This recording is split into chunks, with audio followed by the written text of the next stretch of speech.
ఈరోజు జరుగుతున్న మా మూవీ ఆర్టిస్ట్ అసోసియేషన్ ఎన్నికలు జనరల్ ఎలక్షన్స్ని తలపింపు చేస్తాయనటంలో ఎటువంటి సందేహం లేదు.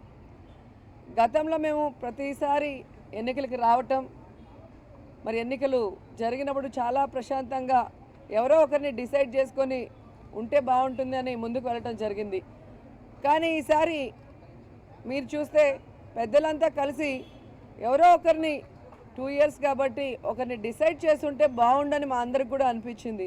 ఎందుకంటే మా ఆర్టిస్ట్ అంటే అందరికీ కూడా ఇష్టమైన వాళ్ళు, ఎటువంటి లాభాపేక్ష లేకుండా ఆర్టిస్ట్ని ప్రజలందరూ కూడా అభిమానిస్తారు. అలాంటిది ఈరోజు వాళ్ళల్లో వాళ్ళకి గ్రూపుల్లాగా వెనక ఉండే పెద్దలు చిచ్చు పెట్టి ప్రజల్లో ఈరోజు ఏంట్రా వీళ్ళు కూడా పొలిటీషియన్స్ లాగా అయిపోయారనే భావన తీసుకురావడం కొంచెం బాధగానే ఉంది. కానీ ఈ కాంపిటీషన్ అనేది ఒకందుకు మంచిదైందని నాకు అనిపిస్తుంది. ఎందుకంటే గతంలో ఓటు వేయటానికి వచ్చేవాళ్ళం, ఓటు వేయమని అడిగేవారే కానీ మరేది చెప్పేవారు కాదు.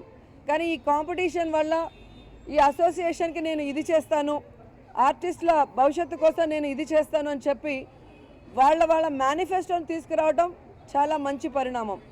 ఎందుకంటే ఎన్నో సంవత్సరాలుగా ఎంతోమంది పెద్దలు ఒక గౌరవార్థంగా ప్రెసిడెంట్గా ఉన్నారే కానీ ఈ అసోసియేషన్ని డెవలప్ చేయాలి, దీంట్లో ఉన్న పేద కళాకారులకి సహాయం చేయాలి, అలాగే ఈ యొక్క అసోసియేషన్కి ఒక గుర్తింపు తీసుకొచ్చి ప్రతి ఒక్క ఆర్టిస్టు కదా తన సొంత ఇల్లులాగా ఇక్కడ వచ్చి ఉండే విధంగా ఎవ్వరూ కూడా చేయలేదు.